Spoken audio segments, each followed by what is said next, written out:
Again, my opponent and I have different approaches.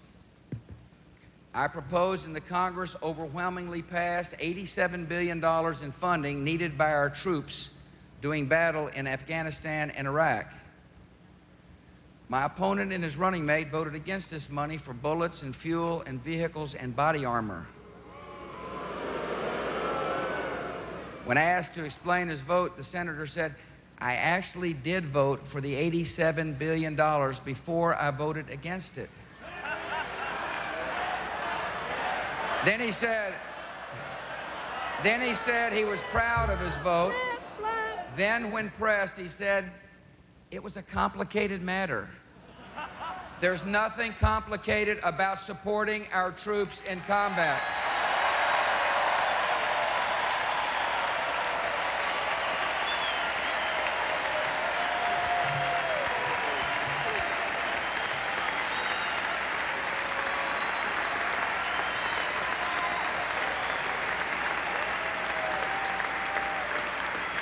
Our allies also know the historic importance of our work. About 40 nations stand beside us in Afghanistan and some 30 in Iraq. I deeply appreciate the courage and wise counsel of leaders like Prime Minister Howard, President Kwasniewski, Prime Minister Berlusconi, and of course, Prime Minister Tony Blair.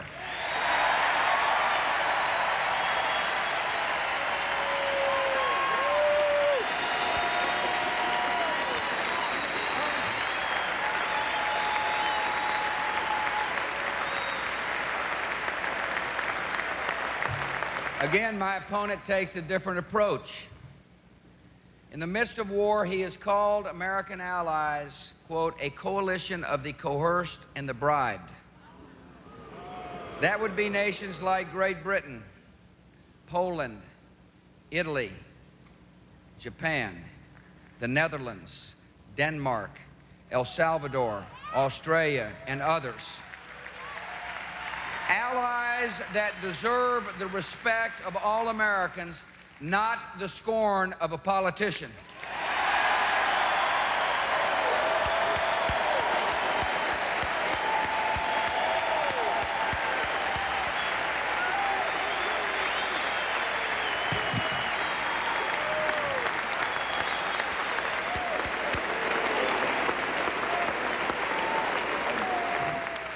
I respect every soldier from every country who serves beside us in the hard work of history.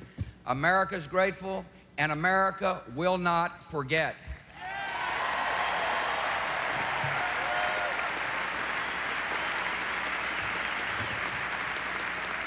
The people we have freed won't forget either. Not long ago, 7 Iraqi men came to see me in the Oval Office.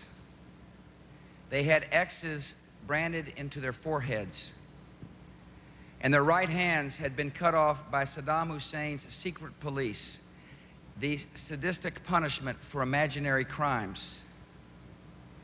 During our emotional visit, one of the Iraqi men used his new prosthetic hand to slowly write out in Arabic a prayer for God to bless America.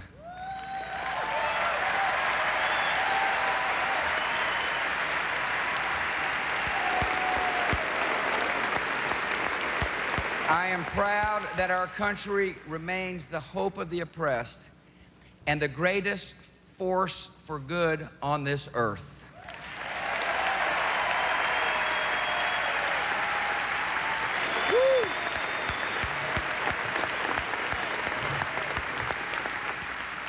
Others understand the historic importance of our work. The terrorists know. They know that a vibrant, successful democracy at the heart of the Middle East will discredit their radical ideology of hate. They know that men and women with hope and purpose and dignity do not strap bombs on their bodies and kill the innocent.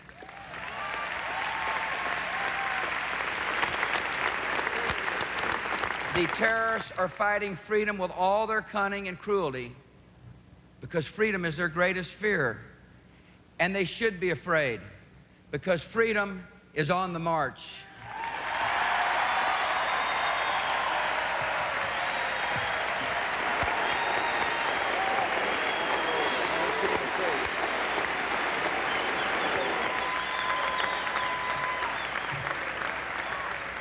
I believe in the transformational power of liberty.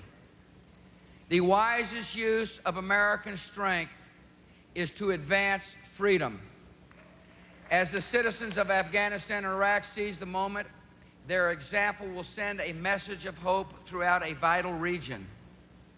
Palestinians will hear the message that democracy and reform are within their reach, and so is peace with our good friend Israel.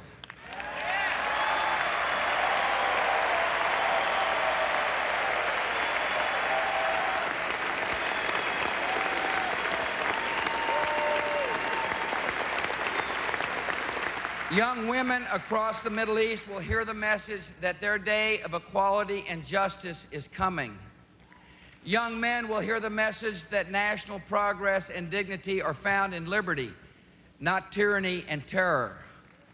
Reformers and political prisoners and exiles will hear the message that their dream of freedom cannot be denied forever. And as freedom advances, heart by heart and nation by nation, America will be more secure and the world more peaceful.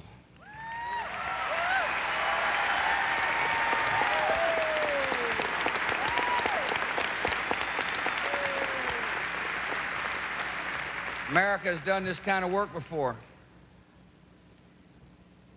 and there have always been doubters.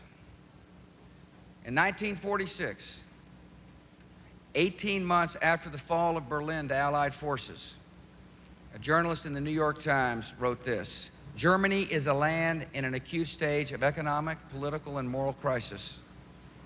European capitals are frightened. In every military headquarters, one meets alarmed officials doing their utmost to deal with the consequences of the occupation policy that they admit has failed." End quote. Maybe that same person is still around writing editorials.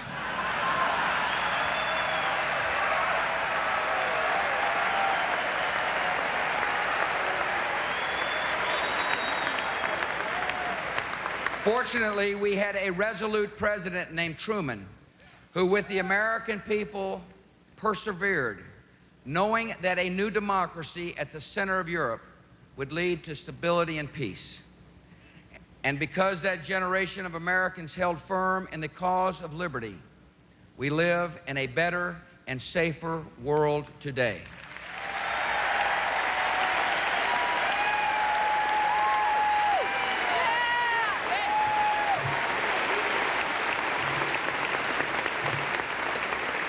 The progress we and our friends and allies seek in the broader Middle East will not come easily or all at once.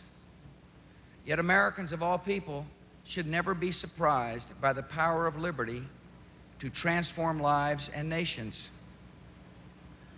That power brought settlers on perilous journeys, inspired colonies to rebellion, ended the sin of slavery, and set our nation against the tyrannies of the 20th century.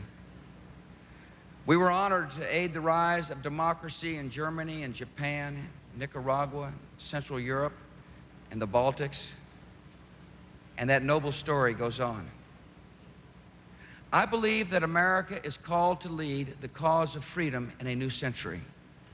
I believe that millions in the Middle East plead in silence for their liberty. I believe that given the chance, they will embrace the most honorable form of government ever devised by man. I believe all these things because freedom is not America's gift to the world. It is the Almighty God's gift to every man and woman in this world.